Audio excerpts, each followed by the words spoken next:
GERD, saat asam lambung naik sampai ke kerongkongan. Tentu hal ini sangat menyiksa. Bahkan, GERD sering dikira sebagai penyakit jantung. Benarkah GERD dapat mengancam nyawa dan menyebabkan kematian? Dok, untuk mendiagnosanya nih, kita sering dengar endoskopi. Nah, gimana nih dok? Apa sih endoskopi itu biar kita pada paham nih dok? Ya, nah, jadi endoskopi itu sebetulnya pemeriksaan diagnostik ya, diagnostik dan terapi. Jadi itu memasukkan suatu pipa yang fleksibel gitu, dan ujungnya itu ada kameranya. Jadi biasanya dimasukkan lewat hidung, orangnya kadang dibius gitu ya, bius yang ringan, supaya dimasukkan, dilihat kondisi lambungnya. Jadi endoskopi itu sebenarnya ingin melihat ada apa sih di dalam lambungnya, atau kalau endoskopi yang dari bawah juga ada, dari usus, dari anus, itu untuk melihat usus. Nah, itu ada sebetulnya.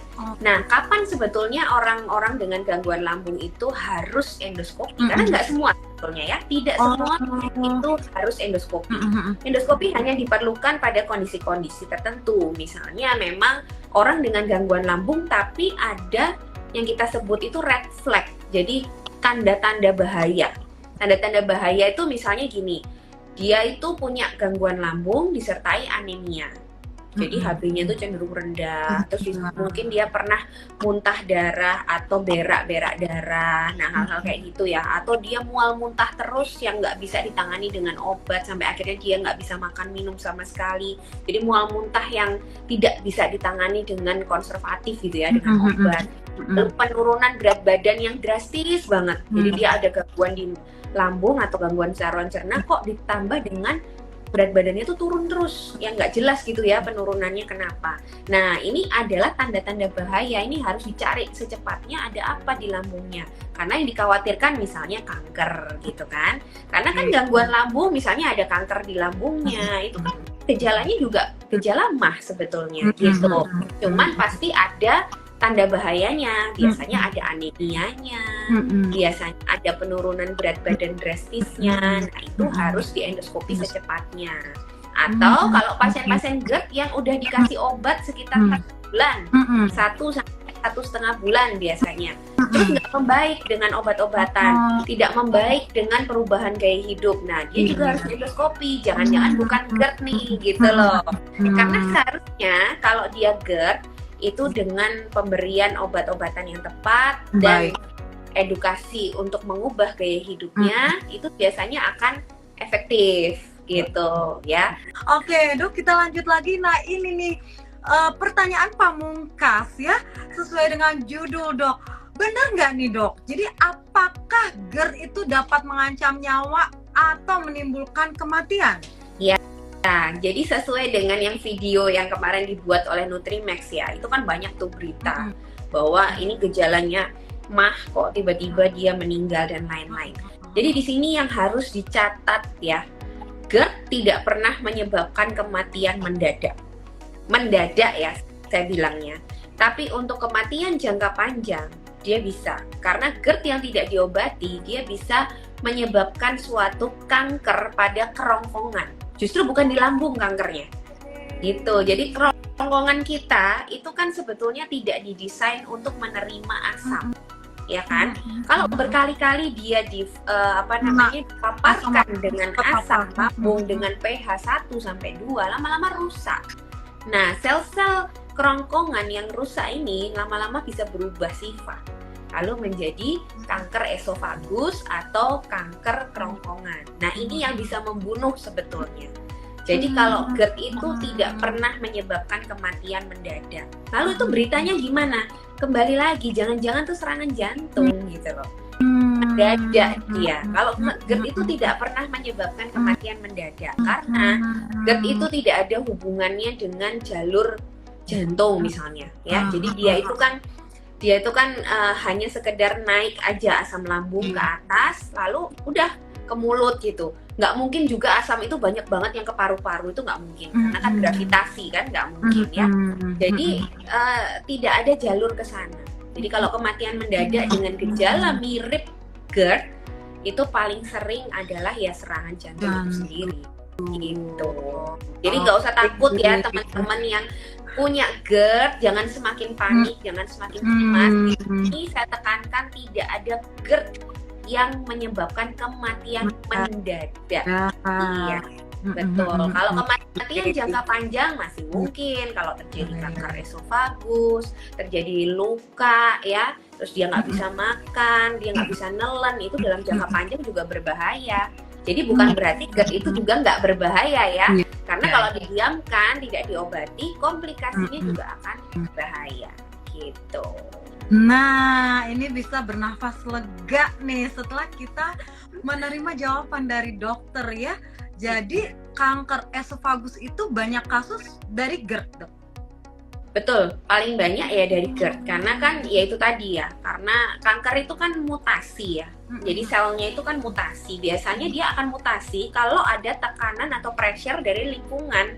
Nah dia kan sebenarnya nggak boleh kena asam, tapi kalau kena asam terus ya lama-lama selnya pasti akan berubah gitu. Oke, jadi ya ini kita udah jelas banget ya tentang GERD, udah bisa menarik nafas, bukan menarik nafas ya, gitu ya, menghembuskan nafas kelegaan gitu ya. Nah sekarang nih kita ingat-ingat nih pesan-pesan dokter bagaimana pencegahan dan pengobatannya ya, jangan kemana-mana, silakan Dok. Ya, jadi kalau untuk pengobatan GERD tadi sudah kita singgung sedikit ya, tidak bisa hanya dengan obat.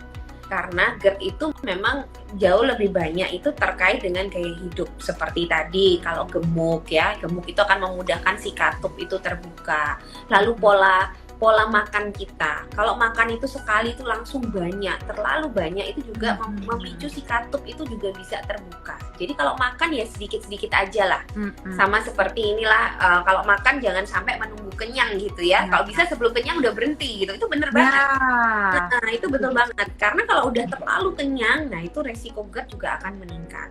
Kalau gemuk ya turunin berat badannya dengan diet, dengan olahraga, itu semua sangat membantu. Lalu posisi tidur, nah posisi tidur ini juga penting.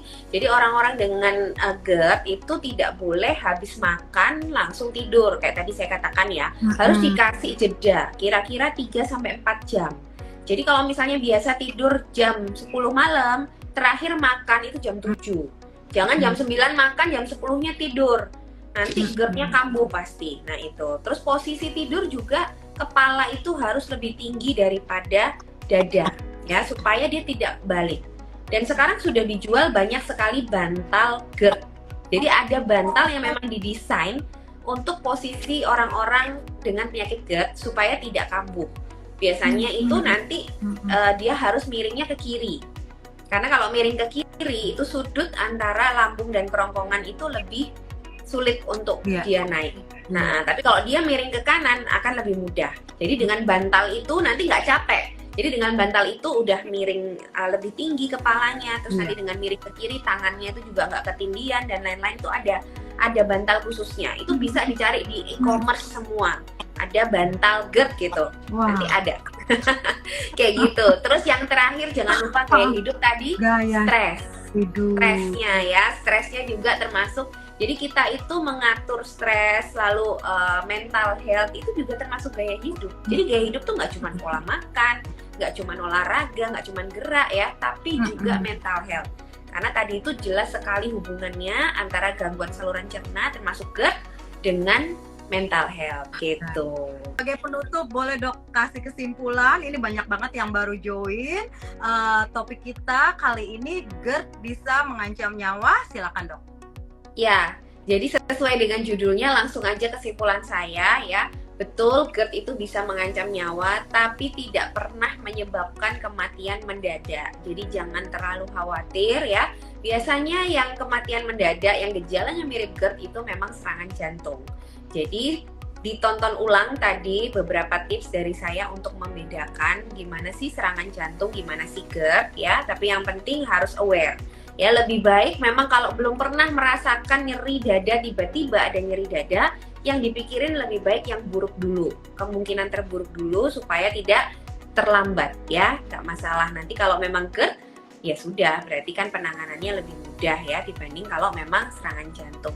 Pada prinsipnya itu, tapi GERD juga bukan berarti nggak bahaya ya. Kalau ada GERD ya harus diobati karena jangka panjangnya dia juga bisa menyebabkan kanker gitu. Oke, terima kasih banyak Dokter Ning. Terima kasih sahabat-sahabat Nutrimak semua ya, sudah nonton dari awal sampai selesai. Yang ketinggalan jangan lupa tonton ulang rekamannya. Dan tentunya mencegah lebih baik daripada mengobati ya. Jadi kita harus selalu perhatikan pola hidup dan selalu jaga kesehatan. Selamat malam semuanya. Selamat malam.